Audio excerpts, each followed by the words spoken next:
আমাকে আমাদের ডাক্তার মেজবা ফারুকি ভাই অনেকদিন আগ থেকে ফোন আলাপ হয়, কথা বলে, একটা বিষয় দিয়েছে উনি, সূরা জুমআ আয়াত 10, এবং এই টপিকটা নিয়ে আমি কথা বলতে চাই প্রতিটি জেলায় জেলায়, যেখানে আল্লাহ তাআলা আমাদেরকে কাজের প্রতি উৎসাহিত করেছে, খেটে খাওয়ার জন্য উৎসাহিত করেছে।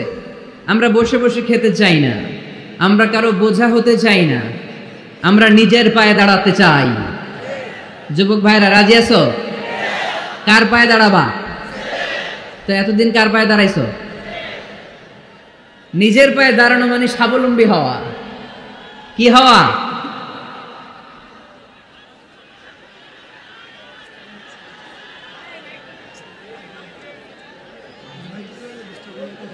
এই মাইকের সমস্যার কারণে আমাদের মাহফিলগুলো মাইর খেয়ে গেল। কনসার্টে শুনছেন মাইকের সমস্যা? তারপর যেখানে গান বাজনা হয় মাইকের সমস্যা শুনছেন? লাফায় লাফায় জিকির করে ওইখানে মাইকের সমস্যা শুনছেন? আমাদের কোরআনের তাফসিরগুলোতে মাইকের সমস্যা।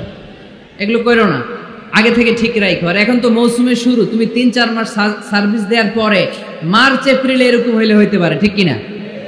বছরের শুরুতেই যদি এরকম হয় তাহলে তো সর্বনাশ। আর মাইকম্যান ঠিক করতেছে বারবার, আমার বা ওর দৃষ্টি আকর্ষণ করা যাবে না, একটু চুপ থাকতে হবে। তো আমরা নিজের পায়ে দাঁড়াতে চাই। কার পায়ে? আমরা স্বাবলম্বী হতে চাই। কি হতে চাই? কাজ করার অনেক সুযোগ আছে। Just you have to generate new ideas, priceless ideas, you have to generate this. আপনাকে নতুন নতুন আইডিয়া দিতে হবে। নতুন নতুন আইডিয়া দিলেই আপনি মার্কেটে হিট করে ফেলবেন। আজকে সব গোমর ফাঁস করে দিয়ে গেলাম। কোটিপতি আর মিলিয়নিয়ার, বিলিয়নিয়ার হালাল পন্থায় যারা হতে চাও, your job is just produce new idea. নতুন নতুন কি লাগবে? আইডিয়া লাগবে। আইডিয়ার অনেক দাম। এই যে কিছুদিন আগে উবার নামে একটা কোম্পানির নাম শুনেছো তোমরা? কি নাম? গাজীপুরে চলে, শুধু শহরে না, ঢাকায়। আমি ওদের ব্যাপারে একটা রিপোর্ট পড়ে অবাক হয়েছি। এই উবারের কোনো পুঁজিপাতি কিছু নাই, ওদের কিছু অফিস আর স্টাফ, মানুষের গাড়ি দিয়ে ওরা ব্যবসা করে। মানে কইয়ের তেল দিয়ে কি ভাজে? কই ভাজে। এটাও বুঝেন আপনারা? কইয়ের তেল দিয়ে কই ভাজা। ওরা just they launch a company and they set up some staff, company আছে, স্টাফ আছে, আর একটা মোবাইল অ্যাপস আছে। এই মোবাইল অ্যাপসের মধ্যে দিয়ে where you intend to go, কোথায় যেতে চান লিখবেন, কোন জায়গা থেকে যেতে চান লিখবেন, গাড়ি এসে হাজির। আপনি টাকা পে করে দিবেন, ওই টাকার একটা পার্সেন্টেজ ওই কোম্পানির মধ্যে চলে যাবে। What an idea! সারা বিশ্বে এখন শুরু হয়েছে। আমেরিকার সান ফ্রান্সিসকো একটা স্টেট আছে, সেখান থেকে তারা এই উবারের কার্যক্রম শুরু করেছে। 775টা শহরে উবারের এই অপারেশন কার্যক্রম চালু হয়েছে। 63টা দেশে ওদের সেন্টার আছে। আমাদের ঢাকাতেও আছে না নাই? আমি অবাক হলাম, 2018 সালে ওদের প্রফিট, ওদের রেভিনিউ হচ্ছে $11.27 billion, $11.27 billion. Could you imagine that? আপনি কি কল্পনা করতে পারেন? বসে বসে অন্যের গাড়ি দিয়ে, অন্যের মাল সামান দিয়ে, অন্যকে ঘাটিয়ে কোটি কোটি টাকার ব্যবসা। তারপরে এই যে আমাদের প্রত্যেকের একটা অ্যাকাউন্ট আছে এক জায়গায়, কি নাম? কি বুক? কি বুক? সবাই জানেন? হুজুর আপনারও আছে? মাশাআল্লাহ। এই যে ফেসবুকের জন্য আমরা খেটে যাচ্ছি, দিন নাই রাত নাই, আমরা যে স্ক্রলিং করছি, লাইক দিচ্ছি, শেয়ার দিচ্ছি, we all are the staff of Facebook. আমরা সবাই ফেসবুকের এমপ্লয়ি, কাজ করে যাচ্ছি। Just idea. এই আইডিয়া দেওয়ার কারণে কোটি কোটি বিলিয়ন ডলারের ওর মালিক বানাই দিছে কে? এজন্য নতুন নতুন আইডিয়ার দরকার আছে না নাই? আমাদের বাংলাদেশের ছেলেদের ভালো আইডিয়া আছে, তার প্রমাণ ওরা বানাইছে উবার, আমরা বানাইছি পাঠাও। আমরা বানাইছি কি? পাঠাওয়ে চড়ছেন কারা কারা দেখি?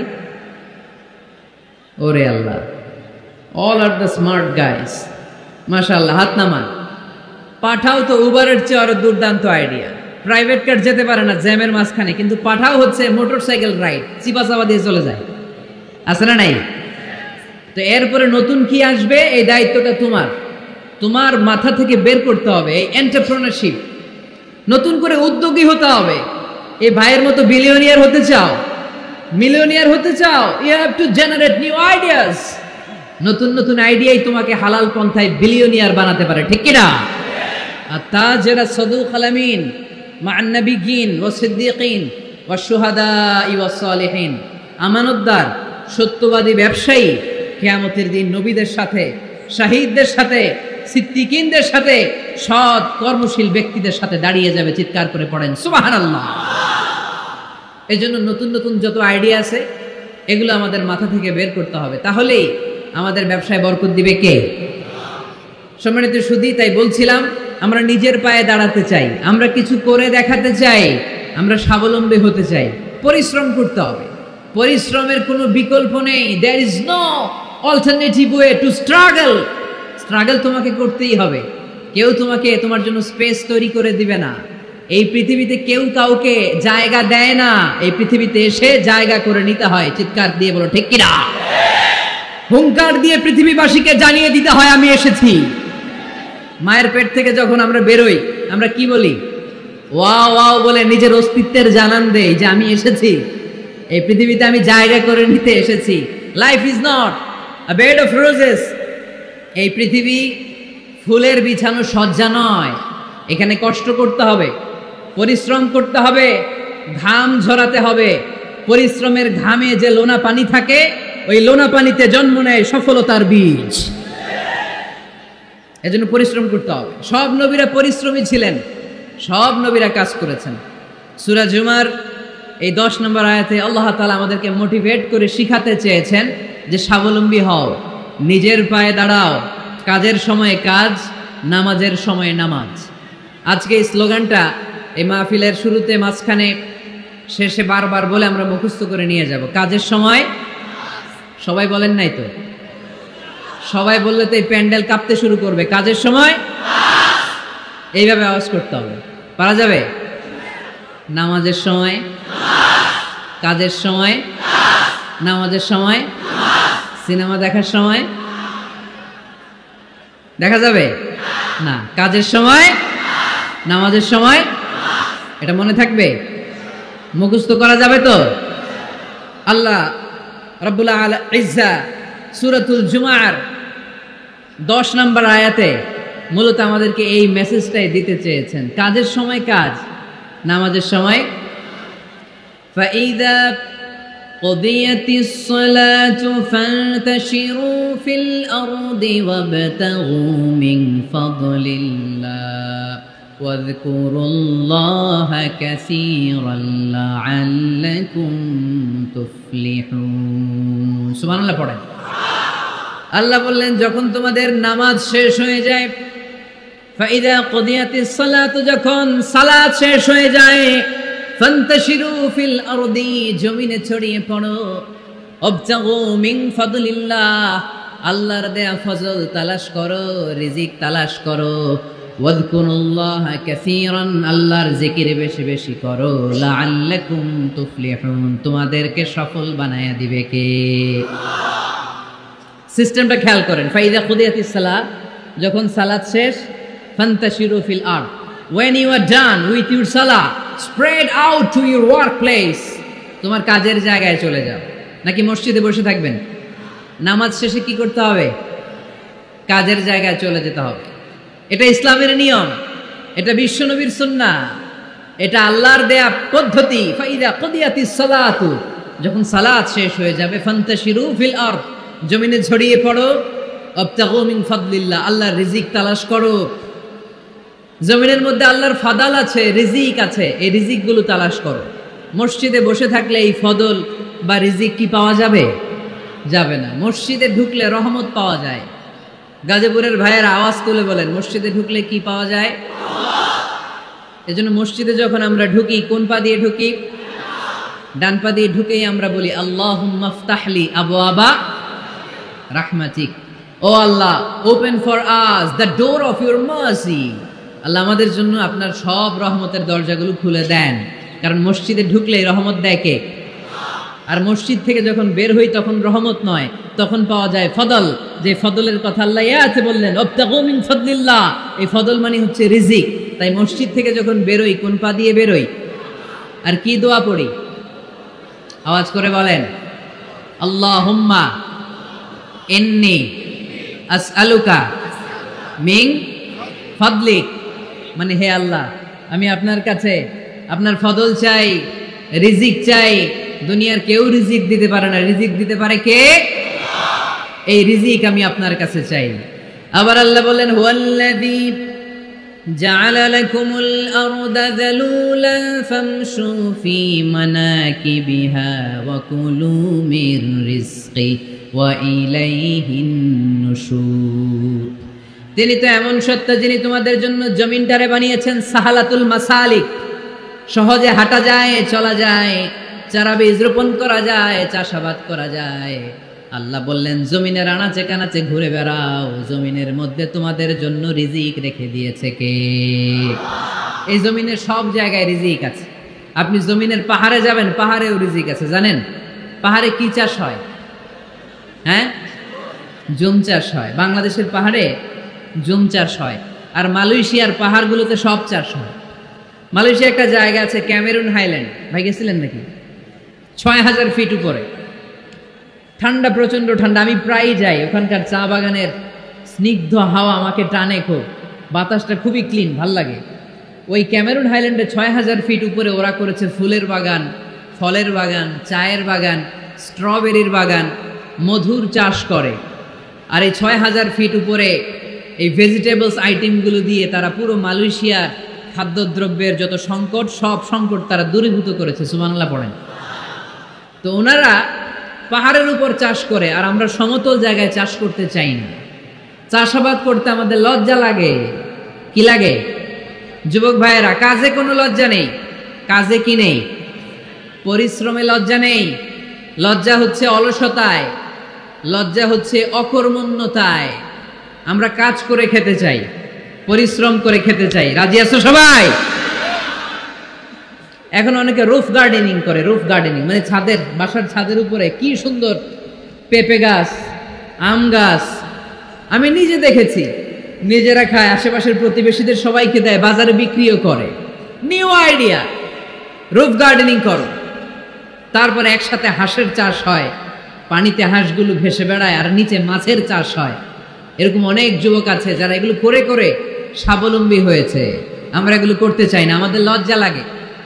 আমাদের হোটেলের মেসিয়ারি করতে লজ্জা লাগে, ছোট্ট ফুচকার দোকান দিতে আমাদের লজ্জা লাগে, কিন্তু বিশ্বনবীর ছাগল চড়াতে কোনো লজ্জা লাগতো না। কাজে কোনো লজ্জা আছে? লজ্জা কিসে তাইলে? অলসতায়। আওয়াজ করে বলো, লজ্জা কিসে? অলসতা করা যাবে না। অলসতাকে আজকের প্রোগ্রাম থেকে আমরা না বলে দিব। আমরা অলসতাকে বলে দিব নো। অলসতাকে আমরা কি বলবো? নো। আমরা অলস হতে চাই না, আমরা খেতে খেতে চাই, ঘাম ঝরাতে চাই। পরিশ্রমের ঘামের লোনা পানিতে জন্ম নেয় সফলতার বীজ। আমরা সফল হতে চাই, ঠিক কিনা? এজন্য অলসতা করা যাবে না, কাজ করতে হবে। আল্লাহ রাসূল সাল্লাল্লাহু আলাইহি ওয়াসাল্লাম এবং সাহাবারা আমাদেরকে কাজের প্রতি উৎসাহিত করেছেন। সাইয়েদনা ওমর ফারুক রাদিয়াল্লাহু তাআলা আনহু, নাম শুনেছেন? কত নাম্বার খলিফা? সবাই বলেন। 1 নাম্বার খলিফার নাম কি? 2 নাম্বার খলিফার নাম? 3 নাম্বার? 4 নাম্বার? রিদওয়ানুল্লাহি তাআলা আলাইহিম আজমাইন। ওমর ফারুক সাধারণ কোনো সাহাবী ছিলেন না, তিনি এমন সাহাবী ছিলেন, বিশ্বনবী সাল্লাল্লাহু আলাইহি ওয়াসাল্লাম বলেছেন, আমার পরে কোনো নবীও নাই, রাসূলও নাই, তবে আমার পরে যদি কেউ নবী হতো, আমার ওমর নবী হয়ে যেত। বিশ্বনবী বলছেন, লা নবিয়্যা বা'দি ওয়ালা রাসূলা, আমার পরে কোনো নবী নাই, রাসূল নাই। লাউ কানা বা'দি নাবিয়্যুন লাকানা উমর, তবে আমার পরে যদি নবী হওয়ার কোয়ালিটি আমার কোনো সাহাবীর মধ্যে থেকে থাকে, আমার ওমরের মধ্যে সেই কোয়ালিটি আছে। প্রভু তুমি বলেছ রাসূল দেবে না, বলনি দেবে না ওমর, বলনি দেবে না হামজা তারি, খালিদ বিজয় সমর। প্রভু তুমি বলেছ রাসূল দেবে না, বলনি দেবে না ওমর, বলনি দেবে না হামজা তারি, খালিদ বিজয় সমর। প্রভু তুমি বলেছো রাসূল দেবে না, সুবহানাল্লাহ পড়েন। ওমরে ফারুক রাদিয়াল্লাহু তাআলা আনহু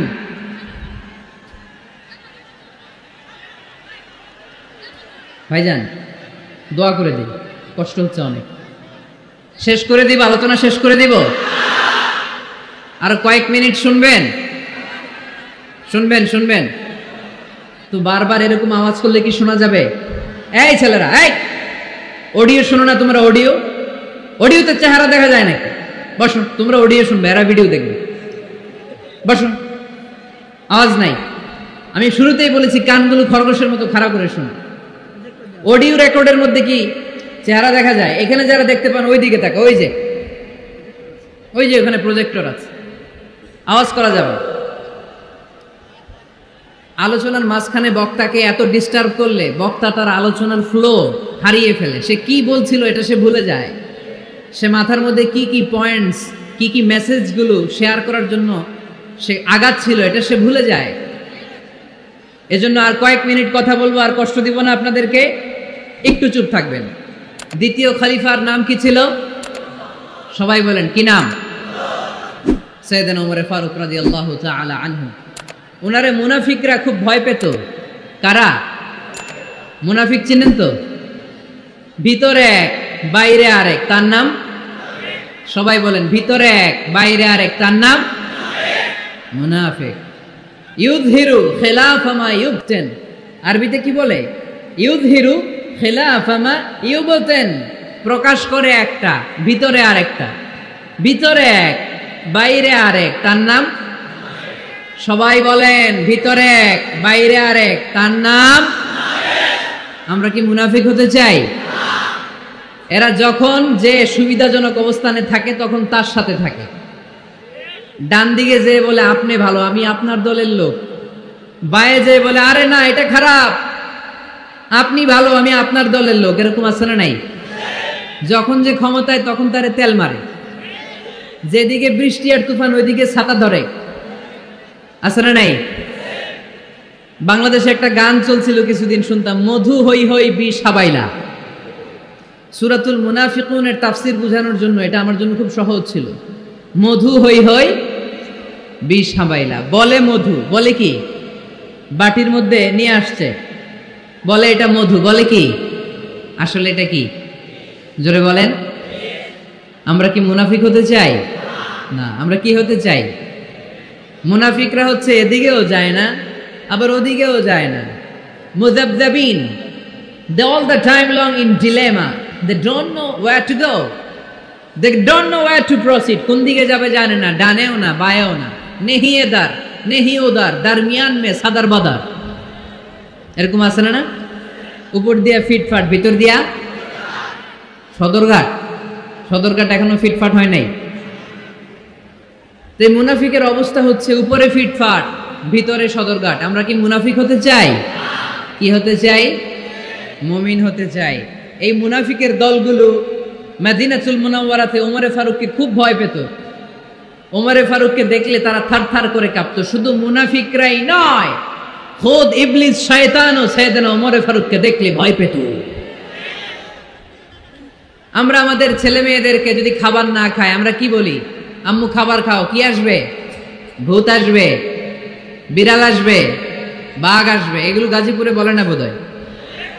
আপনাদের ছোট্ট মেয়েটা যদি রাত্রে খেতে না চায় আপনারা লোকমা তুলে কি বলেন? এই তাড়াতাড়ি খাও। কি আসবে? ভূত আসবে। তো মদিনার সমাজে মদিনার ছোট্ট কচিকাচা সোনারমণিরাও রাতে খেতে চাইতো না। মদিনাতুল মুনাওয়ারার মায়েরা রাত্রিবেলা খাবার নিয়ে বাচ্চাদেরকে বলতো, মা তাড়াতাড়ি খাও, হা হুয়া ইয়াতি উমর, ওই যে উমর আসতেছে। উমর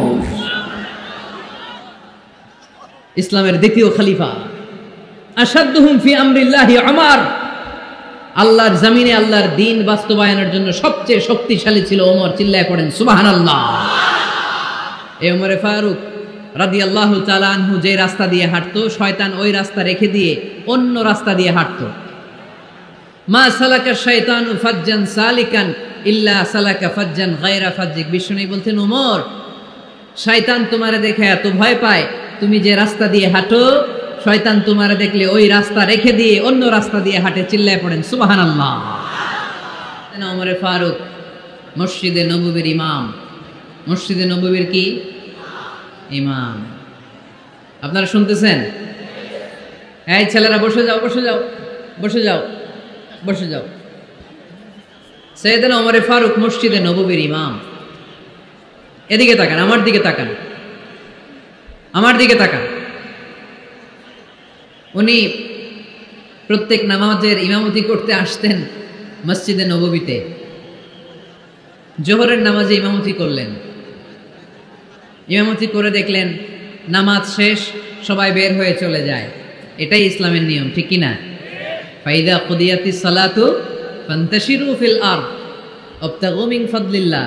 নামাজের সময় খায়া ফেলাইছি, নামাজের সময় কাজের সময়, নামাজের সময় কাজের সময়।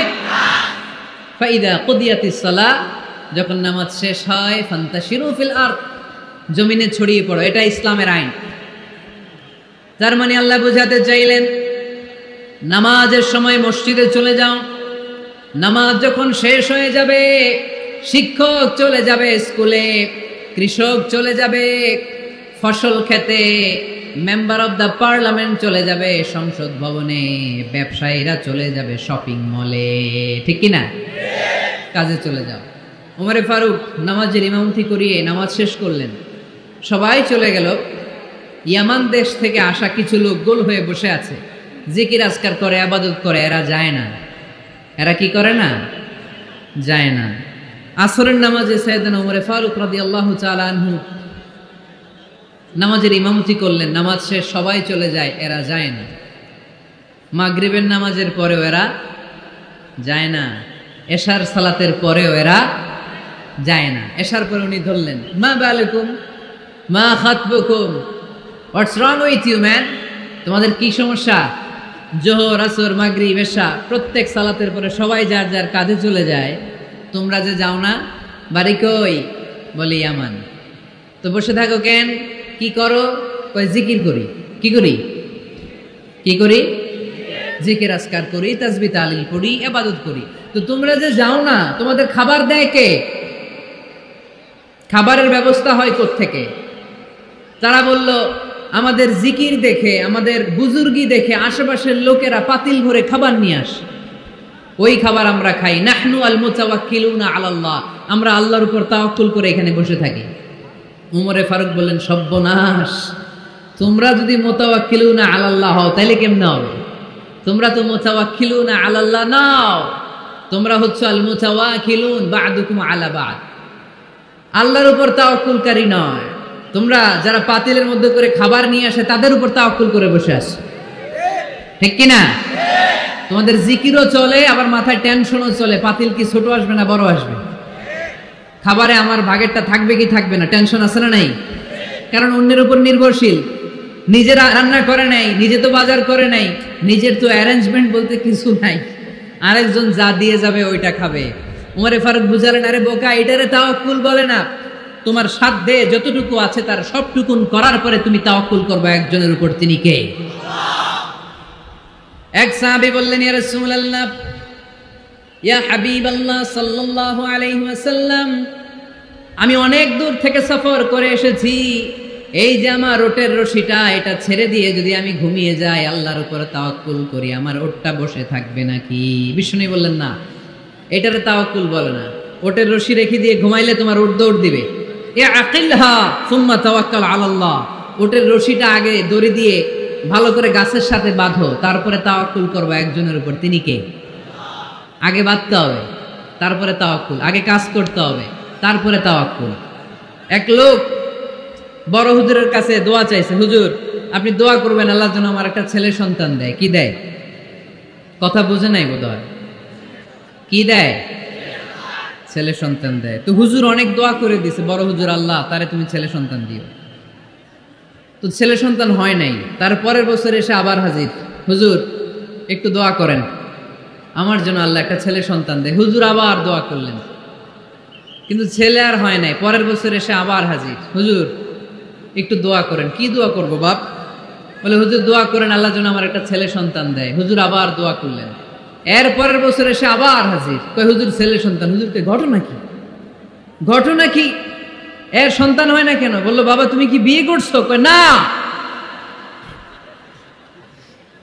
তো বেটা বিয়ে না করলে তো সন্তান হবে কোত্থেকে? আগে তো বিয়ের পর্বটা সার, তারপরে তাওয়াক্কুল করবি কার উপর? বিষ্ণু বললেন তাগদু খিমাসান তারুহু বিতানান, পাখিগুলোর মতো যদি সকালবেলা তাওয়াক্কুল করে বের হয়ে যাও, প্রতিটা পাখি, আপনাদের গাজীপুর এলাকায় পাখির বাসা আছে নাকি? কি পাখি আছে? বাবুই পাখি, হ্যাঁ কি পাখি? সব আছে। তো এই পাখিগুলো এই গাজীপুরের বিভিন্ন গাছপালার উপরে যে নিড় বানিয়েছে বাসা, দেখবেন সকাল বেলায় এই পাখিগুলো আল্লাহর উপর তাওয়াক্কুল করে বের হয়ে যায়। এই পাখিগুলো জানে কোন জায়গায় ওর রিজিক আছে। এই পাখিগুলোর রিজিকের ব্যবস্থা করলো কে? সারাদিন শেষে পাখিগুলো আবার ওদর কুর্তি করে পাখিগুলোরে নিড়ে ফিরিয়ে দেয় কে? জানে না কোথায় খাবার আছে। আমাদের ফ্রিজ আছে, ফ্রিজ, ডিপ ফ্রিজ, 7 দিনের বাজার করে ডিপ ফ্রিজের মধ্যে খাবার রেখে দেই। পাখিদের ডিপ ফ্রিজ আছে নাকি? আমাদের টাকা বেশি ঘরের মধ্যে হয়ে গেলে ব্যাংকের মধ্যে অ্যাকাউন্টে ফেলে দিয়ে আসি। পাখিদের কোনো ব্যাংক অ্যাকাউন্ট আছে নাকি? তারুহু তাগদু খিমাসান তারুহু বিতানান, সকালবেলা পাখিগুলো কিচির মিচির আল্লাহর জিকির করে বের হয়ে যায়। বিকেল বেলা প্রতিটা পাখির পেটে খাবার দিয়ে আবার ফিরিয়ে দেয় কে? এটার নাম তাওয়াক্কুল। ওমরে ফারুক বললেন তোমরা যা করছো এটা তাওয়াক্কুল নয়। নামাজের পরে বের হয়ে যাবা, আল্লাহর জমিন যে আবাদ করবা, কৃষি কাজ করবা, ব্যবসা করবা, বাণিজ্য করবা, চাকরি করবা, আবার নামাজের সময় ঘরে আসবা। এর মাধ্যমে তোমার ঘরে যে হালাল রিজিকের ব্যবস্থা আল্লাহ করে দিবে, এটার নাম হলো তাওয়াক্কুল। পড়েন সুবহানাল্লাহ। গোটা জমিনটা আমাদের, গোটা জমিন আমাদের জন্য আল্লাহ দিয়েছেন। যেখানে যাবেন রিজিকের ব্যবস্থা আছে না নাই? আপনাদেরকে শোনাইছি না যে বাংলাদেশের পাহাড়ে কি চাষ হয়? ওখানে জুম রেখেছে আল্লাহ। মালয়েশিয়ার ক্যামেরুন হাইল্যান্ডে আল্লাহ ফলের বাগান, ফুলের বাগান রেখেছে। আবার আপনি সাগরের মধ্যে নামলে রিজিক আছে না নাই? কি আছে? মাছ। সুবহানাল্লাহ কইবেন না? ওয়ালাকাদ কাররামনা বানি আদম ফাহামালনাহুম ফিল বাররি ওয়াল বাহরি ওয়া রাযাকনাহুম মিনাত তাইয়্যিবাত। রব্বুল আলামিন বলেন আমি পুরো বনি আদমকে সম্মানিত করেছি, জলে স্থলে সব জায়গায় মানব জাতিকে বিচরণের সুযোগ করে দিয়েছি। আর মানুষের জন্য আমি আল্লাহ হালাল রিজিকের ব্যবস্থা করেছি। সুবহানাল্লাহ পড়েন। হালাল রিজিকের ব্যবস্থা আল্লাহ করেছেন। এজন্য everyone should be energetic, everyone should be active. আমাদেরকে অ্যাক্টিভ হতে হবে, এনার্জেটিক হতে হবে। শ্রম করে করে, কষ্ট করে করে আমাদেরকে আগাতে হবে। স্রষ্টা আমাদেরকে একটা যুদ্ধে ঠেলে দিয়েছেন, সংগ্রাম করে করে আমাদেরকে বেঁচে থাকতে হয়, ঠিক কিনা? এই জমিনে যখন আমরা এসেছি তখনই আমি সংগ্রাম করেছি। বিশ্বাস করেন, একজন স্বামীর 1 ফোঁটা বীর্যের মধ্যে যদি 20 কোটি শুক্রাণু না থাকে, কয় কোটি? আরো জোরে। 20 কোটি শুক্রাণু যদি না থাকে, 20 কোটি বা 2 কোটি শুক্রাণু যদি না থাকে, তাহলে ওই শুক্রাণু থেকে কোনো মানব সন্তান মায়ের পেটে জন্ম নেয় না। তাহলে চিন্তা করেন, ওই 20 কোটি শুক্রাণুর মধ্যে আমি একটা শুক্রাণু, ঠিক কিনা? এতগুলো শুক্রাণু ডিম্বাণুকে আঘাত করে অ্যাক্টিভ হতে চেয়েছিল। ওই 2 কোটির মধ্যে বাকি সবগুলোরে হারিয়ে চ্যাম্পিয়ন হয়েছিলাম সেদিন মায়ের গর্ভে আমি। চিল্লায় বলো ঠিক কিনা? সেদিন আমার হাত ছিল না, সেদিন আমার পা ছিল না, আমার চোখ ছিল না, আমার রেসপিরেটরি সিস্টেম ছিল না, আমার ব্রেন সচল ছিল না, আমার মামা ছিল না, আমার দাদা ছিল না, আমার গায়ে শক্তি ছিল না। ওই কঠিন পরীক্ষায় যদি 2 কোটি কম্পিটিটরকে আমি হারিয়ে বিজয় লাভ করতে পারি, এই জমিনের বুকেও আমার কেউ হারাতে পারবে না। চিল্লায় বলো ঠিক কিনা? আমরা এসেছি বিশ্বকে জয় করার জন্য, জয় করার জন্য। আবার যখন মায়ের পেট থেকে বের হই তখনও আমাকে সংগ্রাম করে বেরোতে হয়। এইখানে তোমরা আমার ছোট্ট সোনামণিরা সিজারে হইছো কারা কারা? দেখি সিজারে, যে হুজুর আমি সিজারে পৃথিবীতে এসেছি। হাত তোলো। কয়েকজন হাত তুলছে, মাশাআল্লাহ। ঠিক আছে, অসুবিধা নেই, হাত নামাও। এটা একটা প্রাকৃতিক নিয়ম। মায়ের পেট থেকে পৃথিবীতে আমরা এইভাবে আসি। কেউ প্রাকৃতিক পদ্ধতিতে আসি, কেউ সিজারে আসে। যারা সিজারে আসছে তারা এই কষ্টটা সহ্য করে নাই, তাদের অন্য ধরনের স্ট্রাগল পৃথিবীতে আসার পরে। কিন্তু আমরা যারা নর্মাল প্রসেসে এসেছি সেই সময়টার কথা খেয়াল করেন। আমাদের দেহের সাইজ অনেক বড়, আমাদের ওজন অনেক বেশি, কিন্তু আমাদের মায়ের যেই অঙ্গটা দিয়ে আমরা পৃথিবীতে এসেছি ওই জায়গাটা বড় সরু। খুব ছোট্ট একটা জায়গা দিয়ে এই বিশাল দেহ নিয়ে আমাকে সংগ্রাম করে আসতে হয়েছে, ঠিক কিনা? এবং এটা ল্যাবরেটরিক্যালি প্রুভড, সায়েন্টিফিক্যালি অ্যাটাস্টেড যে এটা একজন বাচ্চার জন্য, নবজাতক নিউ বর্ন বেবির জন্য খুবই স্বাস্থ্যকর, খুবই হেলদি। কারণ এই ছোট্ট জায়গাটা দিয়ে, মায়ের ওই ছোট্ট অঙ্গ দিয়ে আমরা যে পৃথিবীতে আসি, আমাদেরকে একটা চাপ সহ্য করতে হয়। ওই চাপের কারণে আমার নাকের ভেতরে, কানের ভেতরে যে ধরনের দূষিত গ্লিসারিন আছে, পদার্থ আছে, এগুলো সব বের হয়ে যায়। আর এই প্রচন্ড চাপটা আমাদের দেহটাকে কর্ম সহিষ্ণু হয়ে গড়ে তুলতে সাহায্য করে। কোন সুবহানাল্লাহ। সেই দিন আমরা স্ট্রাগল করে পৃথিবীর বুকে এসেছিলাম। যেদিন মায়ের পেট থেকে যুদ্ধ করে আমাকে পৃথিবীতে আসতে হয়েছে, ওই দিন আমার কান ছিল? এখনকার মতো কানের শক্তি ছিল? এখন যে হাতে শক্তি, ওই শক্তি ছিল? ওই কঠিন পরিস্থিতিতে যদি আমি সংগ্রাম করে টিকে থাকতে পারি, বর্তমান সময়ে আমাদেরকে কেউ আটকায় রাখতে পারবে না, পারবে না। ইন্নাকা কাদিহুন ইলা রাব্বিকা কাদহান ফামুলাকি। আল্লাহ বললেন, ও বনি আদম, তোমাকে কষ্ট করতে করতে আমার কাছে আসতে হবে। আবার আল্লাহ বললেন, লাকাদ খালাকনাল ইনসানা ফি কাবাদ। আমি বনি আদমকে, দুনিয়ার সবগুলো মানুষকে কর্মসহিষ্ণু করে তৈরি করেছি। সুবহানাল্লাহ বলেন। কর্মসহিষ্ণু। আমাদের এক একজন মানুষ যে আমরা কতটা কষ্ট আর ধৈর্য সহ্য করতে পারি আপনি কল্পনাও করতে পারবেন না। নর্মাল প্রসেসে আমাদের মা যেদিন আমাদেরকে ডেলিভারি দিয়েছিলেন, তখন আমাদের মা 57 ইউনিট প্লাস। সুস্থ মানুষ ব্যথা সহ্য করতে পারে 45 ইউনিট। কত ইউনিট? কিন্তু আমাদের মা যেদিন আমাদেরকে দুনিয়ার বুকে এনেছিলেন, সেদিন আমার মা, আপনার মা ব্যথা সহ্য করেছিল 57 ইউনিট প্লাস, 57 ইউনিটেরও বেশি। এই ব্যথাটা সাধারণ কোনো ব্যথা নয়। একটা অ্যাক্সিডেন্টে আপনার দেহের 20টা হাড় বা হাড্ডি ভেঙে গেলে যত ব্যথা, তার চেয়েও বেশি ব্যথা আমার মা সহ্য করেছিলেন। আমার মাকে ওই দিন এই ব্যথাগুলো সহ্য করার তৌফিক দিয়েছিলেন কে? তাহলে কি পরিমাণে কষ্ট সহিষ্ণুতার, কর্ম সহিষ্ণুতা নিয়ে যে আমরা জন্মাই, আমাদের কোনো ধারণাই নাই। এজন্য আমি প্রায় বলি, ছেলে মেয়েদেরকে, সন্তানকে ননির পুতুল করে গড়ে তুলবেন না। ছেলে মেয়েদেরকে কষ্ট সহিষ্ণু করে গড়ে তোলেন।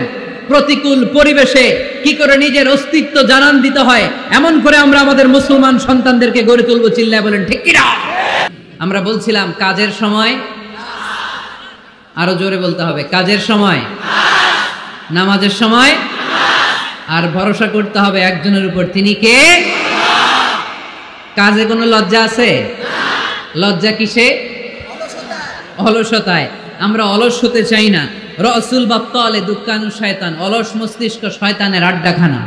আমরা নিজের পায়ে দাঁড়াতে চাই, আমরা স্বাবলম্বী হতে চাই, আমরা সাস্টেনেবল ডেভেলপমেন্ট গোলের পক্ষে, আমরা মিলেনিয়াম ডেভেলপমেন্ট গোলের পক্ষে, আমরা বাংলাদেশকে উন্নতির শিখরে নিয়ে যাওয়ার পক্ষে। চিল্লায় বলেন ঠিক কিনা? আমরা আগে দুনিয়ার কল্যাণ চাই, এটা ইসলামের নিয়ম। আগে কি আখেরাত চাই না আগে দুনিয়া চাই? জোরে বলেন। আরে দুনিয়াতে ভালো থাকলেই তো আখেরাতে ভালো থাকবেন। এজন্য আল্লাহ আমাদেরকে শিখালেন, পড়ো রব্বানা আতিনা ফিদ দুনিয়া হাসানাহ ওয়া ফিল আখিরাতি হাসানাহ ওয়া কিনা আযাবান নার। আয় আমাদের রব, এই দুনিয়ার বুকে আপনি আমাদেরকে কল্যাণ দেন, আখিরাতের বুকেও আপনি আমাদেরকে কল্যাণ দেন, আগুনের শাস্তি থেকে আল্লাহ আপনি আমাদেরকে বাঁচিয়ে দেন। পড়ে না আমিন। তাহলে আগে দুনিয়া, তবে দুনিয়াকে হৃদয়ে স্থান দেওয়া যাবে না। দুনিয়াকে বশ করে হাতে নিব, কিন্তু হৃদয়ে থাকবে আখিরাত। জোরে বলতে হবে ঠিক কিনা?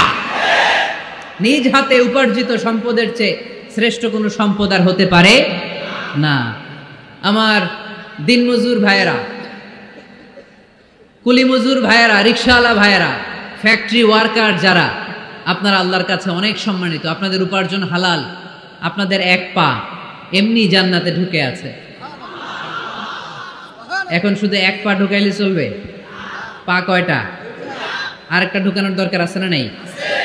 আপনাদের উপার্জন হালাল, আপনারা 5 ওয়াক্ত সালাত পড়বেন, মানুষের হক নষ্ট করবেন না, আব্বা আম্মার দোয়া নিবেন, দ্বিতীয় পাটাও জান্নাতে ঢুকায় দিবে কে? মা আকালা আহাদুন তুআমান কত্তু খায়রুম মিন আইয়াকুলা মিন আমালি ইয়াদিহি। নিজের হাতে উপার্জিত সম্পদের চেয়ে, খাবারের চেয়ে শ্রেষ্ঠ সম্পদ আর হতে পারে? আমার রিকশাওয়ালা ভাই, তার উপার্জন হালাল না হারাম?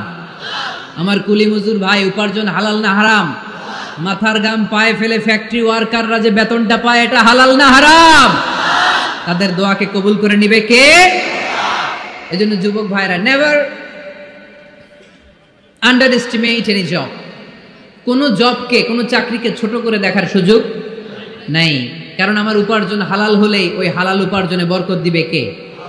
Weather it's the small or big, you don't care. এটা তোমার কেয়ার করার দরকার নেই। চাকরি পেলেই একটা ঢুকে যাবা, চাকরি পেলেই ঢুকে যাবা, কারণ আমাদের চাকরির বাজার মন্দা। আমাদের বাংলাদেশ ভারতে কোন একটা চাকরির জন্য চেয়েছে 8 পাস, ওইখানে অ্যাপ্লাই করে ডক্টরেট ডিগ্রি দাঁড়িয়ে আসছে না নাই? এত কষ্ট করে চাকরি পাওয়া পৃথিবীর কোথাও লাগে না, কারণ আমাদের পপুলেশন বেশি। তাই চাকরির জন্য আমাদের বসে থাকা লাগবে না, আমাদেরকে উদ্যোক্তা হতে হবে, আমাদের এন্টারপ্রেনার হতে হবে। শুরুতে যেটা বলেছিলাম, আমাদের আইডিয়াকে কাজে লাগাতে হবে, ঠিক কিনা?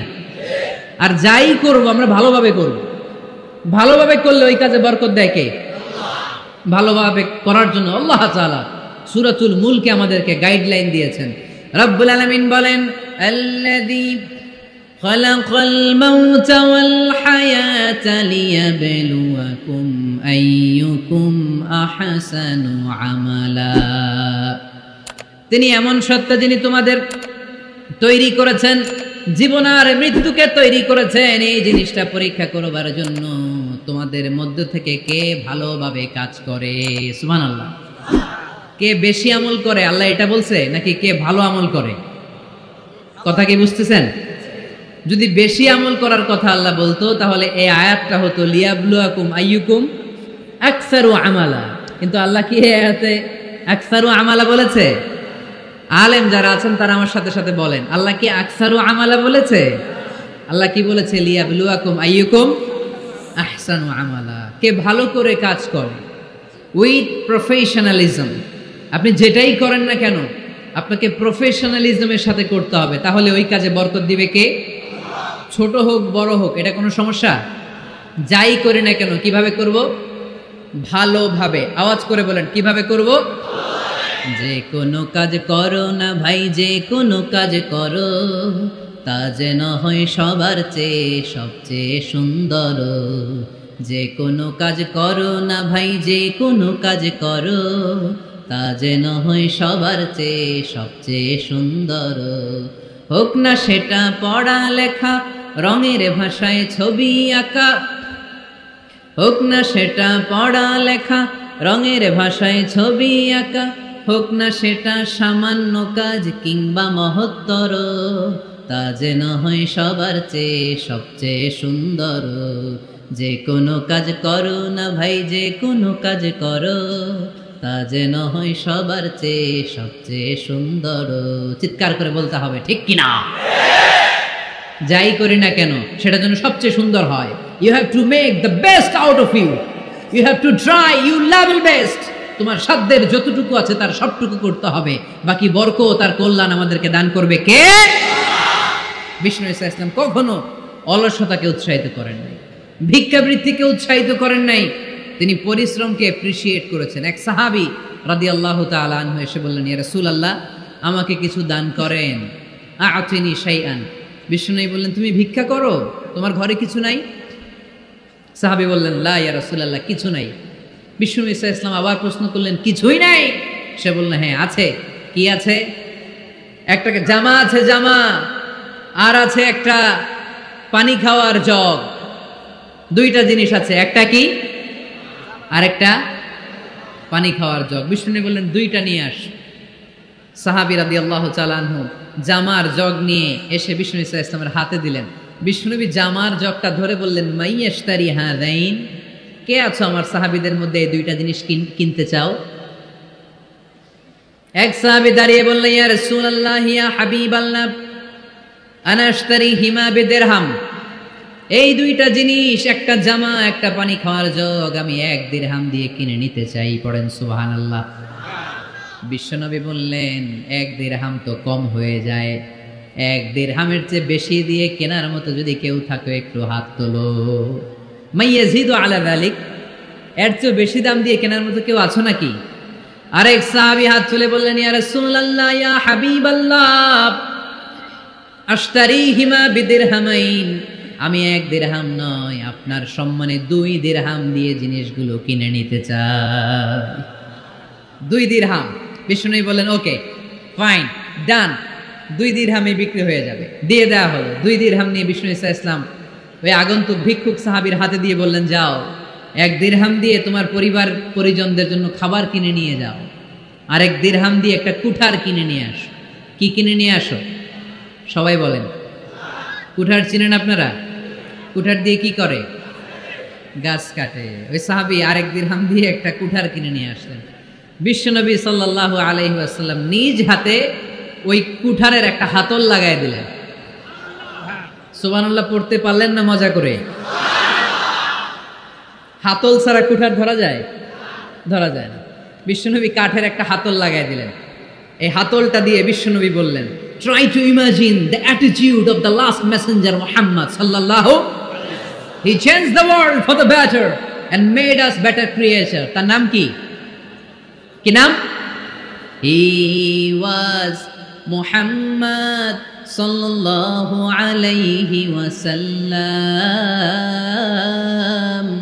Muhammad, mercy upon mankind, teacher of all mankind, Abul Qasim, Ya Habibi, Ya Muhammad, Ya Shafi'i, Ya Muhammad, Khairu Khalqillahi Muhammad, Ya Mustafa, Ya Imam al-Mursalin, Ya Mustafa, Ya Shafi'i al-Alamin. Padhan shobai. Ya Mustafa, Ya Imam al-Mursalin, Ya Mustafa, Ya Shafi'i al-Alamin. He taught us to be just and kind, and to feed the poor and hungry, help the wafer and the orphan child, and to not be cruel and miserly.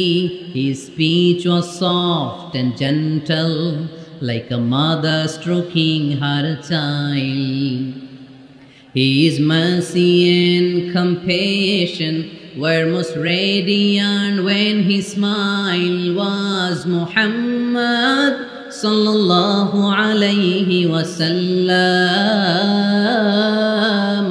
Muhammad, mercy upon mankind, teacher of all mankind, Abul Qasim, Ya Habibi, Ya Muhammad, Ya Shafi'i, Ya Muhammad, Khairu Khalqillahi Muhammad.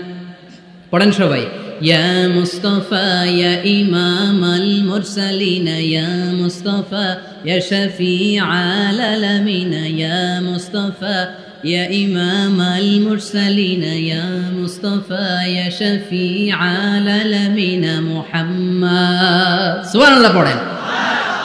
He was Muhammad sallallahu alayhi wasallam. বিশ্বনবী নিজ হাতে ওই সাহাবীর কুঠারের ভেতরে একটা হাতল লাগাই দিলেন।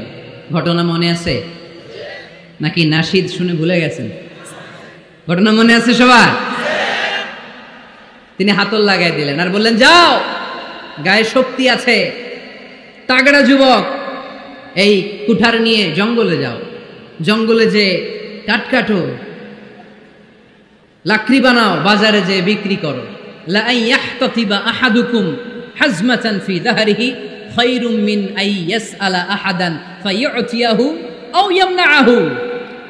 যাদের গায়ে জোর আছে, শক্তি আছে, পরিশ্রম করে লাকড়ির বোঝা পিঠে নিয়ে বাজারে বিক্রি করা অনেক ভালো কারো কাছে হাত পাতার চেয়ে। কারণ তুমি হাত পাতলে লোকজন তোমার দিতেও পারে, নাও দিতে পারে, কিন্তু পরিশ্রম কখনো বৃথা যায় না। What is the moral of the story? রাসূল সাল্লাল্লাহু আলাইহি ওয়াসাল্লামের এই প্রফেটিক স্টোরি থেকে আমাদের শিক্ষা কি? বিশ্বনবী বললেন, যাও কাঠ কেটে নিয়ে আসো। লা উরিদু আন আরাকা 15 আইয়াম, সামনের 15 দিন আমি যেন আমার চোখ দিয়ে তোমার আমার আশেপাশে ঘুরঘুর করতে না দেখি। সাহাবী চলে গেলেন, কাঠ কাটতে আরম্ভ করলেন, বাজারে বিক্রি করতে আরম্ভ করলেন। 15 দিনের ব্যবধানে 10 দিরহাম নিয়ে বিশ্বনবীর দরবারে ওই সাহাবী হাজির হয়ে গেলেন। 10 দিরহাম নিয়ে হাজির হয়ে গেলেন। এসে বললেন, ইয়া রাসূলুল্লাহ, ইয়া হাবিবাল্লাহ, আমি আর দরিদ্র নাই, আমি আর ভিক্ষা করি না, আমি নিজের পায়ে দাঁড়িয়েছি, আমি স্বাবলম্বী হয়েছি, আমি অন্যান্য খেটে খাওয়া মানুষের মতো এখন উপার্জন করে আমার ফ্যামিলির চাহিদা মিটাই। পড়েন সুবহানাল্লাহ। What is the moral of the story? এই প্রফেটিক স্টোরি থেকে আমাদের জন্য শিক্ষা হচ্ছে, বিষ্ণু ঈসা ইসলাম চাইলেই ওই 2 দিরহাম দিয়ে বলতে পারতেন, যাও এটা দিয়ে খাবার কিনে খাও। দুপুরবেলা খাইতো, রাত্রেবেলা আবার জাকাতের লাইন ধরতো। কথা কন। তার মানে বিষ্ণু ঈসা ইসলাম কাজের প্রতি উৎসাহিত করেছেন। 2 নম্বর লেসন বা শিক্ষা হচ্ছে, বিশ্বনবী সাল্লাল্লাহু আলাইহি ওয়াসাল্লাম পার্মানেন্ট সলিউশন করে দিয়েছেন, স্থায়ী সমাধান। ঠিক কিনা? আমরা প্রায় জাকাতের শাড়ি দেই, লুঙ্গি দেই, আছে না নাই? আলহামদুলিল্লাহ, আপনাদের গাজীপুরে বোধহয় এগুলো নাইটাই, এখানে নাই, আছে? যদি থেকে থাকে এই ট্র্যাডিশন আপনারা বন্ধ করবেন। জাকাতের শাড়ি বলতে কোনো শাড়ি নাই, জাকাতের লুঙ্গি বলতে কোনো লুঙ্গি নাই। কারণ জাকাতের শাড়ি আর জাকাতের লুঙ্গি যদি আপনি বিতরণ করেন, আর সামান্য সয়াবিন তেল আর চাল ডাল যদি আপনি প্যাকেট করে দিয়ে দেন, তাহলে 1 মাস পরে আবার যে সে আরেক জায়গায় জাকাতের লাইনে দাঁড় হয়ে যাবে। চিল্লা এখন, ঠিক কিনা? এজন্য আপনাকে পার্মানেন্ট সলিউশনের ব্যবস্থা করতে হবে। আমি সব জায়গায় বলি যে প্রতিটি জেলার বিজনেস ম্যাগনেট যারা আছেন, তারা সবাই মিলে একটা জাকাত ম্যানেজমেন্ট প্ল্যাটফর্ম গড়ে তুলুন। সেখান থেকে এমনভাবে জাকাত দিন যাতে মানুষ স্বাবলম্বী হতে পারে। স্বাবলম্বী বাড়ানোর জন্য, দারিদ্র বিমোচনের জন্য জাকাত এসেছে, জাকাতের শাড়ি লুঙ্গি বিতরণের জন্য নয়। আর জাকাতের শাড়ি এত পাতলা, মশারি কি পাতলা, এর চেয়েও পাতলা। দেখছেন কখনো? এটারে একবার ধোয়ার পরে দ্বিতীয়বার পরা যায় না। একবার ধোয়ার পরে শাড়ির দিকে তাকাইলে শাড়ি আপনার দিকে বেশকি মেরা থাকবে। কথা বলেন, ঠিক কিনা? এইভাবে শাড়ি লুঙ্গি দেয়া যাবে? এভাবে তো শাড়ি লুঙ্গি বিতরণ করলে যারা লাইন ধরে জাকাত নিতে আসলো, এই আল্লাহর বান্দাদেরকে অপমান করা হয়। আর আল্লাহ বললেন, ওয়ালাকাদ কাররামনা বানি আদম, আমি পুরো বানি আদমকে সম্মানিত করেছি।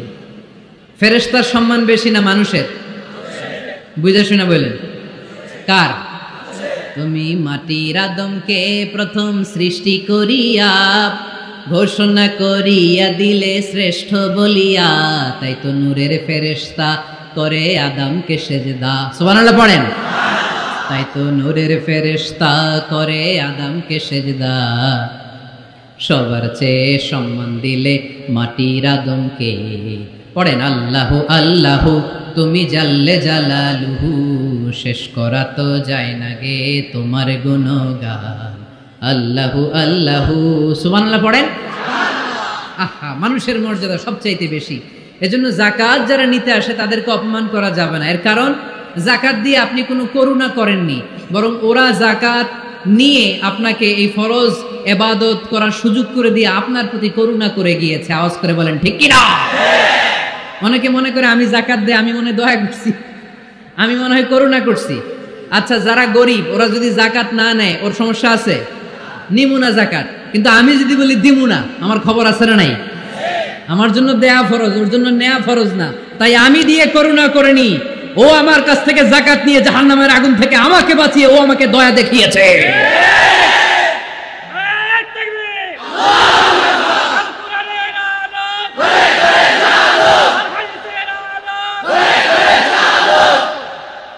এজন্য জাকাত দারিদ্র বিমোচনের জন্য। কিভাবে জাকাত দিবেন? আপনি জাকাতের টাকা দিয়ে খেয়াল করবেন, একটু ক্রস চেক করে নিতে হবে, ডবল চেক করে নিতে হবে। যেই ফ্যামিলিতে জাকাত দিবেন কর্মক্ষম উপার্জনের মতো করতে পারে এরকম ছেলে আছে কিনা, থাকলে ওর একটা অটো রিক্সা কিনে দেন, সিএনজি কিনে দেন। ওই সিএনজি চালিয়ে ওর ফ্যামিলিটা দিব্যি চলে যাবে, ঠিক কিনা? ওর একটা অস্ট্রেলিয়ান গাভী কিনে দেন, ওই গাভীর দুধ বিক্রি করে ফ্যামিলিটা স্বাবলম্বী হয়ে যাবে, ঠিক কিনা?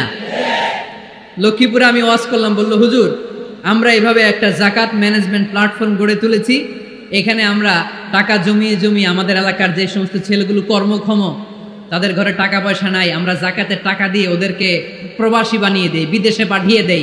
ওর কষ্ট অর্জিত সম্পদ দিয়ে ওর ফ্যামিলি এখন দেদারসে চলছে কোন যাকাতের লাইনে যে তারা নিজেদেরকে আর অপমান বোধ করছে না। এইভাবে যাকাত দিতে হবে। দিলটারে একটু খোলেন, হাতটারে একটু খোলেন, তাহলে হৃদয়টারে খুলে দিবে কে?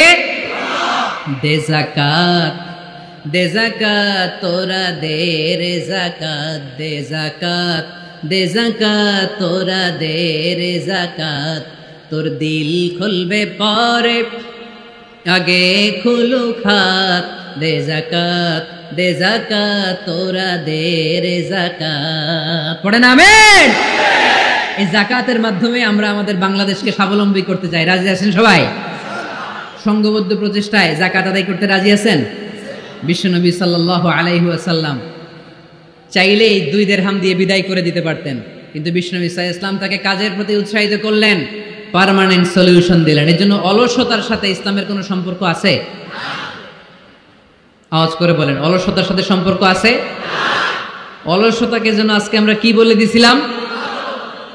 ভুলে গেছি? আরো জোরে। অলসতাকে আজকে আমরা নো বলে দিছি। আমরা কর্মক্ষম। আরে অলস তো হয় মুনাফিকেরা, অলস হয় কারা?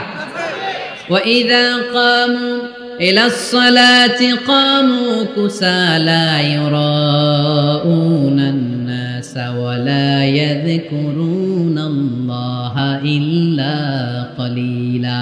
সুবহানাল্লাহ পড়েন। মুনাফিকরা যখন নামাজে দাঁড়ায় অলস হয়ে দাঁড়ায়, সোজা হয়ে দাঁড়ায় না। মসজিদে নববীর কাতারগুলোর মধ্যে মুমিনদের সাথে যখন মুনাফিকেরা দাঁড়াতো, অলসের মতো দাঁড়াতো, দেয়ালের মধ্যে হেলান দিয়ে দাঁড়াতো।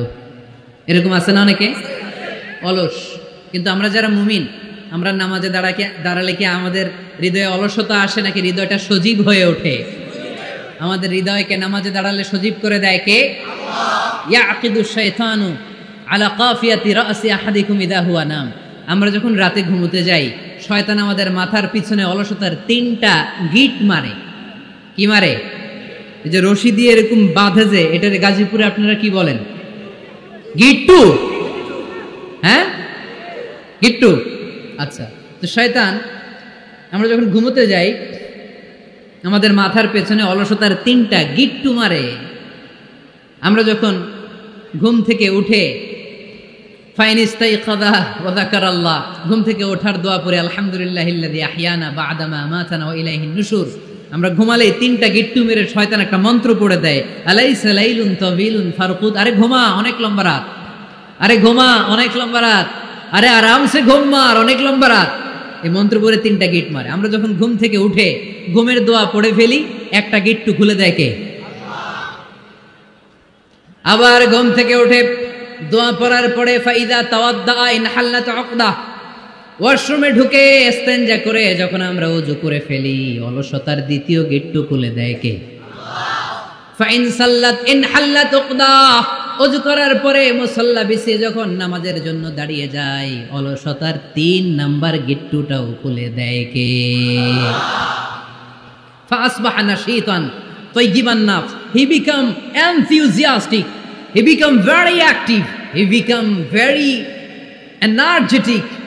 বিষ্ণু ঈসা ইসলাম বললেন তখন সে এনার্জেটিক হয়ে ওঠে, অ্যাক্টিভ হয়ে ওঠে, সজীব হয়ে ওঠে। তাহলে সালাত আমাদেরকে অলস বানায় না, সালাতে আমরা সজীব হই।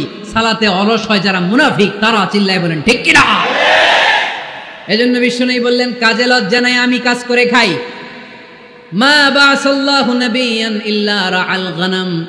বুখারীর বর্ণনায় বিশ্বনবী বললেন পৃথিবীর বুকে এমন কোন নবী নাই যেই নবীকে দিয়ে আল্লাহ ছাগল চড়ায় নাই। সুবহানাল্লাহ পড়েন।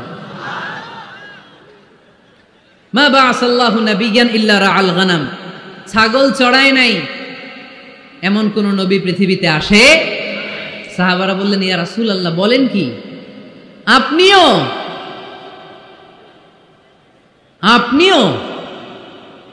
আপনিও ছাগল ছড়িয়েছেন? বিষ্ণু বললেন নাআম, নাআম, আমিও। ওয়া ইন্নী কুনতু আরআহা আলা কারারাইতি আহলি মক্কা, আমি তো অল্প কিছু পারিশ্রমিকের বিনিময়ে মক্কা শহরের লোকদের ছাগলগুলো চড়িয়ে দিতাম। সুবহানাল্লাহ বলতে অনেক কষ্ট হয়েছে। বিশ্বনবী ছাগল চড়িয়ে খেতেন। কি নবী ছিল আমার!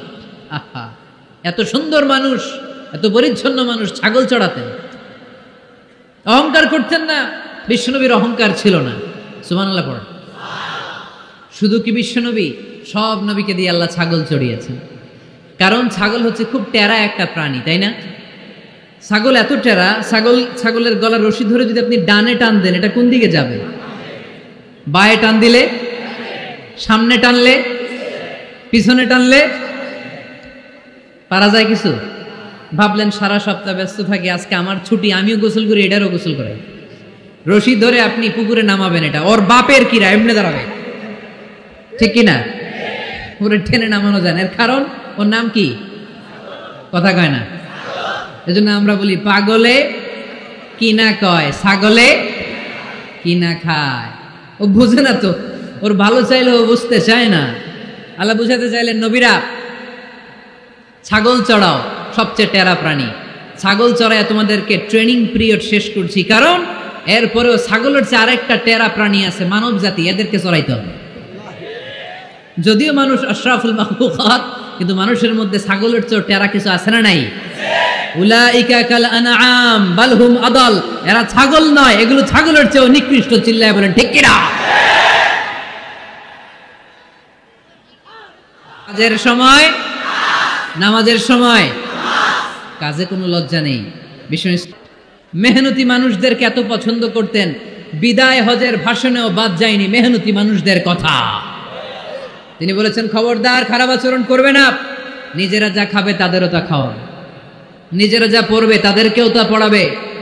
আতুল আজিরা আজরাহু ক্বাবলা আইয়াজিফা আরাকু, সুনানি ইবনে মাজার হাদিস।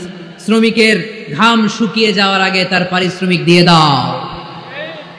আবার বিশ্বনবী বললেন, খবরদার সালাসাতুন আনা খাসমুহুম, কিয়ামতের দিন 3 শ্রেণীর ব্যক্তির বিরুদ্ধে আমি আল্লাহ নিজে মামলা দায়ের করব। এক শ্রেণীর ব্যক্তি হচ্ছে রাজুলুন ইস্তাওফা আজিরান, ইস্তাআজারা আজিরান ফাস্তাওফা মিনহু ওয়া লাম ইয়াতি আজরা, যে ব্যক্তি শ্রমিক ভাড়া করে কাজ করালো কিন্তু তার টাকা দেয় নাই, তার পারিশ্রমিক দেয় নাই। আল্লাহ বলেন, কিয়ামতের দিন তোর বিরুদ্ধে আমি দাঁড়াবো। I will be against you in the day of judgment. কেউ তোরে কিয়ামতের দিন সাহায্য করে ছুটাতে পারবে না। এজন্য খবরদার, শ্রমিকদের সাথে খারাপ আচরণ করবেন না। আবার শ্রমিক ভাইরাও যারা আছেন, আপনাদের ডিউটি যত ঘন্টা ঠিক তত ঘন্টাই পালন করতে হবে, তা না হলে কিন্তু আপনাদের উপার্জন হালাল হবে না। বিশ্বনবী সাল্লাল্লাহু আলাইহি ওয়াসাল্লামের সাথে বিশ্বনবী সাল্লাল্লাহু আলাইহি ওয়াসাল্লামের কর্মচারীর কি ঘটেছিল, এই ঘটনাটা বলেই আজকে আমরা শেষ করব। আওয়াজ করে পড়েন ইনশাআল্লাহ। আমরা অনেকে মাইক পেলে বড় বড় ভাষণ দেই, কাজের মেয়েদের সাথে খারাপ আচরণ করবেন না, শ্রমিকদের অধিকার, নারীদের অধিকার, বড় বড় এরকম বক্তব্য আছে না নাই? বিশ্বনবী শুধু শ্রমিকদের অধিকারের কথা বক্তব্যের মধ্যে সীমাবদ্ধ রাখেন নাই, ওনার ব্যক্তিগত জীবনেও এগুলো পাবেন। বিশ্বনবী সাল্লাল্লাহু আলাইহি সাল্লামের অ্যাপয়েন্ট করা শ্রমিক, ওনার দাস, ওনার কর্মচারী সাহাবীর নাম ছিল আনাস রাদিয়াল্লাহু তাআলা আনহু। কি নাম ছিল? উনি বিশ্বনবীর ব্যাপারে কি কমেন্টস করছে আমরা শুনে আজকের আলোচনার ইতি টানবো। আওয়াজ করে পড়তে হবে ইনশাআল্লাহ। সাধারণত কর্মচারীরা মালিকের বিরুদ্ধে ভালো কথা বলে, ইল্লা মাশাআল্লাহ। অনেক মালিক আছে অনেক ভালো, তাদের ব্যাপারে আবার ভালো বলে। সাধারণত কারো ব্যাপারে যদি আপনি তথ্য নিতে চান, আপনি তার ওয়াইফের কাছ থেকে তথ্য নেন, তার কর্মচারীর কাছ থেকে নেন, তার বাড়ির দারোয়ান থেকে নেন, তার ঘরের কাজের মহিলার কাছ থেকে নেন, তার ড্রাইভারের কাছ থেকে নেন, তাহলেই তার ব্যাপারে আসল সব তথ্য বের হয়ে আসবে। দেখুন বিশ্বনবীর কর্মচারী বিশ্বনবীর ব্যাপারে কি বলে। সাহাবীর নাম সবাই বলতে হবে, সাহাবীর নাম রাদিয়াল্লাহু তাআলা আনহু। উনি বললেন, বিশ্বনবী যখন মক্কা থেকে মদিনায় হিজরত করলেন, হাজার হাজার মদিনাবাসী বিশ্বনবীর সাথে দেখা করতে গেল। যারাই দেখা করে সবাই বিশ্বনবীর হাতে কিছু না কিছু হাদিয়া দেয়। যারাই দেখা করে হাতে করে বিশ্বনবীর হাতে কিছু না কিছু দিয়ে দেয়। সুবহানাল্লাহ পড়ে। তাহাদাও তাহাব্বু, একে অপরকে হাদিয়া দিবেন, মহব্বত বাড়ায় দিবে কে? হাজব্যান্ড স্ত্রীকে গিফট করবেন, স্ত্রী আবার হাজব্যান্ডকে গিফট করবেন, বন্ধু বন্ধুকে গিফট করবেন, গার্লফ্রেন্ড আবার বয়ফ্রেন্ডের গিফট করতে যায় না, তাহলে ভেজাল আছে না নাই? চেক এন্ড ব্যালেন্স করতে হবে। আমি প্রায় বলি, ভালোবাসবেন জায়গা মতো, স্ত্রীকে ভালোবাসলেও সওয়াব আছে না নাই? স্ত্রীর সাথে অন্তরঙ্গ সময় কাটালেও সওয়াব আছে না নাই? কিন্তু এই সময় যদি শালীর সাথে কাটান, ঝামেলা আছে না নাই? ভাবির সাথে কাটালে ভেজাল আছে না নাই? যারাই বিশ্বনবীর সাথে দেখা করে সবাই বিশ্বনবীর হাদিয়া দেয়। সাইয়েদনা আনাস রাদিয়াল্লাহু তাআলা আনহু বর্ণনা করেন, আমার আম্মা যেন দেখা করতে আসলেন আমাকে নিয়ে, আমি ছোট্ট আনাস। আমার আম্মা জান দেখলেন, লাম ইউবকি রাজুলুন ওয়ালা ইমরাআতুন মিনাল আনসার ইল্লা আতহাফাকা বিতুহফাতিন ইয়া রাসূলুল্লাহ। আমার আম্মা এসে বলে, ও রাসূলুল্লাহ, মদিনার যারাই আপনার সাথে দেখা করতে আসলো সবাই এসে আপনারে হাদিয়া দেয়। ওয়া ইন্নী লা আকদিরু আলা মা উতহিফুকা বিহি। ও নবী, আমার তেমন কোনো সাধ্য নাই যে আমি আপনারে হাদিয়া দেব, আমার কাছে কোনো টাকা পয়সা নাই। ছোট্ট ছেলে আনাস রে নিয়ে এসে বলল, ইয়া রাসূলুল্লাহ, মদিনার সব লোকের আপনার সাথে দেখা করে আর হাদিয়া দেয়, আমি গরিব মানুষ, আমি আপনারে কি হাদিয়া দেব গো নবী? আমার তো হাদিয়া দেওয়ার মতো কিচ্ছু নাই। ইল্লা ইবনি হাদা, আমার নাড়ছেরা ধন, আমার কলিজার টুকরা সন্তান এই আনাস ছাড়া আমি আমার কলিজার টুকরা সন্তান আনাস রেই আপনারে হাদিয়া দিয়ে দিলাম। খুদ হাদা ইয়া রাসূলুল্লাহ, আমার সন্তান আনাসকে আপনি নেন। ইয়াখদুমুক মা বাদালাক, সে যদ্দূর পারে আপনারে খেদমত করবে। সাইয়েদনা আনাস বলেন, সেদিন থেকে আমি বিশ্বনবীর খাদেম। কি আর খেদমত করব, নবীর মেসওয়াক এনে দেই, জামা এনে দেই। 10 বছর খেদমত করার পরে বিশ্বনবীর খাদেমের মুখে শুনুন বিশ্বনবী কেমন আচরণ করতেন সাইয়েদনা আনাস রাদিয়াল্লাহু তাআলা আনহুর সাথে। সাইয়েদনা আনাস বলেন, খাদিমতু রাসূলুল্লাহি 10 সিনিন, 10টি বছর আমি আমার বিশ্বনবীর পেয়ারা নবীর খেদমত করলাম। ফামা দারাবানি, একদিনের জন্য বিশ্বনবী আমার গায়ে হাত তোলে নাই, পড়েন সুবহানাল্লাহ। ওমা সাব্বানি, একদিনের জন্য আমার গালি দেয় নাই, বকা দেয় নাই। ওমা আবাসা ফি ওয়াজহি, একদিনের জন্য বিশ্বনবী বিরক্তির চেহারা নিয়ে আমার দিকে তাকায় নাই, ভ্রু কুচকে এরকম আমার দিকে তাকায় নাই। আমরা রেগে গেলে, বিরক্ত হলে কি করি? আমাদের ভ্রুগুলো কুচকে যায়। আনাস রাদিয়াল্লাহু তাআলা আনহু বললেন, একদিনের জন্য আমার পিট্টি দেয়া তো দূরের কথা, আমাকে পিটানি দেয়া তো দূরের কথা, আমাকে মারে নাই, আমাকে গালি দেয় নাই, কোনোদিন আমার দিকে বিরক্তির সাথে তাকায় নাই। ওয়ালা ক্বালা লি লিমা সানাআতা ওয়ালা লিমা লা সানাআতা, কোনোদিন এও বলে নাই, আনাস এটা কেন করলা, ওইটা কেন করো নাই, চিৎকার করে পড়েন সুবহানাল্লাহ। এজন্য বিশ্ব নবীর মতো আমাদেরকে আমাদের শ্রমিকদের সাথে, অধীনস্থ কর্মচারীদের সাথে আচরণ করতে হবে। রাজি আছি তো সবাই?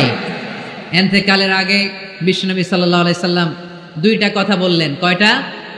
1 নম্বরে বিষ্ণু ঈসা ইসলাম বললেন, আসসালাত আসসালাত, নামাজ নামাজ, উম্মতেরা নামাজ, নামাজ ছেড়ে দিও না। 2 নম্বরে বিষ্ণুই বললেন, ওয়ামা মালাকাত আইমানুকুম, খবরদার অধীনস্থ কর্মচারীদের সাথে খারাপ আচরণ করো না। আমরা খুব দুঃখের সাথে লক্ষ্য করেছি, পত্রপত্রিকায় এসেছে, মানবাধিকার কর্মী, নারী আন্দোলনের কর্মী মাইক পেলে বড় বড় ভাষণ দেয়, আপনারা কর্মীদের সাথে ভালো আচরণ করবেন, কাজের মেয়েদের সাথে ভালো আচরণ করবেন, কিন্তু ওদের বাড়িতে এই কাজের মেয়েরা নির্যাতিত হয়, চিল্লায় বলেন ঠিক কিনা?